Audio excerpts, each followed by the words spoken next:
வரும் 7ஆம் தேதி இந்தியாவுக்கும் பாகிஸ்தானுக்கும் போர் ஒத்திகை நடைபெற இருக்கிறது.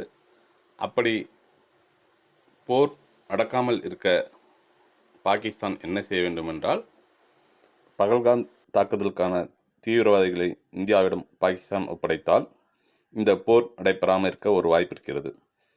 இது எப்படி சாத்தியம் என்றால், பாகிஸ்தான் அந்த தீவிரவாதிகளை நம்மிடம் ஒப்படைத்து, நம்மிடம் இனி எந்த பிரச்சனைக்கும் வரமாட்டோம் என்று ஒரு ஒப்பந்தம் செய்தால் இந்த போர் நடைபெறுவ வாய்ப்பு சற்று குறைவாக இருக்கும்.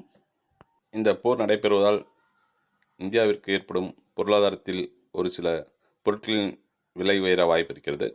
அந்த பொருட்களின் பட்டியல் தான் நாம் பார்க்க இருக்கிறோம்.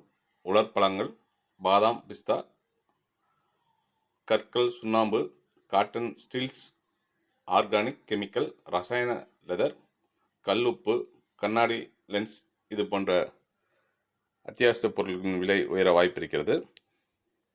இது போன்ற அத்தியாவசிய பொருட்களின் விலை உயர்வு மட்டும் இல்லாமல் போர் பதற்றம் அதிகரித்தால் பொருளாதார நிலை சீர்குலைந்து மற்ற பொருட்களின் விலையும் அதிகரிக்க வாய்ப்பு இருக்கிறது.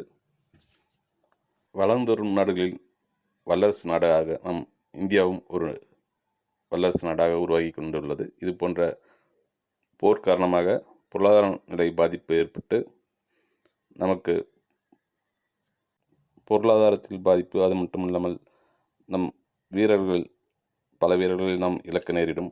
இது போன்ற சந்தர்ப்பங்கள் ஏற்படாமல் இருக்க நாம் இறைவனிடம் பிரார்த்தனை செய்து கொள்வோம்.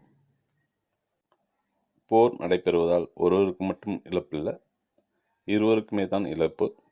ஆகையால் இது போன்ற போர் நடைபெறாமல் இருக்க நாம் இறைவனிடம் பிரார்த்தனை செய்து கொள்வோம்.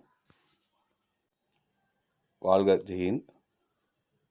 விதைத்தால் செடி முளைக்கும், பகைத்தால் பகை முளைக்கும்.